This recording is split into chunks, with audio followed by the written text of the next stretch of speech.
deteriorating situation in Sudan is of great concern to our region and continent. In the last 5 days, fighting has led to the loss of hundreds of lives, massive destruction of property, and displacement of civilians. Kenya is deeply alarmed that a misunderstanding over a single outstanding item in the political framework agreement, namely the time frame for the integration of the Rapid Support Forces into the Sudan Armed Forces, has degenerated into violent conflict. As a result, the parties to the framework agreement have been engaged in military confrontation.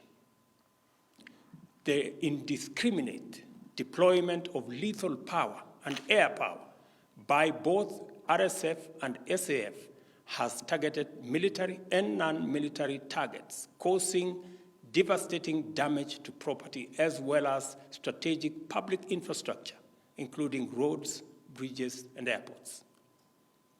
We are also deeply concerned that members of the diplomatic community have been targeted and civilians in general have been caught in the crossfire. A pattern of systematic violation of established norms and principles of international humanitarian law is clearly emerging, and this situation is evolving into a threat to regional and international peace and security. Kenya implores the leadership of the two parties to ensure full compliance with the resolution of the Intergovernmental Authority on Development Heads of State Summit held last Sunday. This includes an immediate cessation of hostilities, allowing unrestricted humanitarian access, and extending full cooperation to the IGAD Heads of State mission when it visits Khartoum.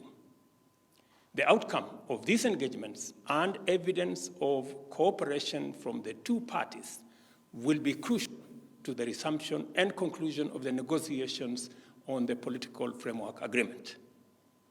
In urging this course of action, Kenya notes that disregard for the resolutions, coupled with the evidence of lack of commitment to ending the conflict, strongly indicates that attacks on diplomatic installations and personnel, as well as targeting of hospitals, hotels, and other vital public and social spaces are deliberate, systematic, and tantamount to atrocities against humanity. There is real danger that the escalation of hostilities in Sudan could implicate external, regional, and international actors and degenerate into a security and humanitarian crisis on a disastrous scale. It is therefore critical for an international coalition of all the actors that have been involved in supporting the restoration of civilian rule in Sudan to act with urgency. The United Nations, Africa Union, IGAD, and all the other stakeholders for the Sudan must lead a process that extends beyond mere cessation of hostilities towards the restoration of sustainable peace, security, and stability. It is time to silence the guns in our region and continent so that we can focus on the urgent work of enabling our people to pursue opportunities and actualize their aspirations in peace and tranquility. Time is of the essence.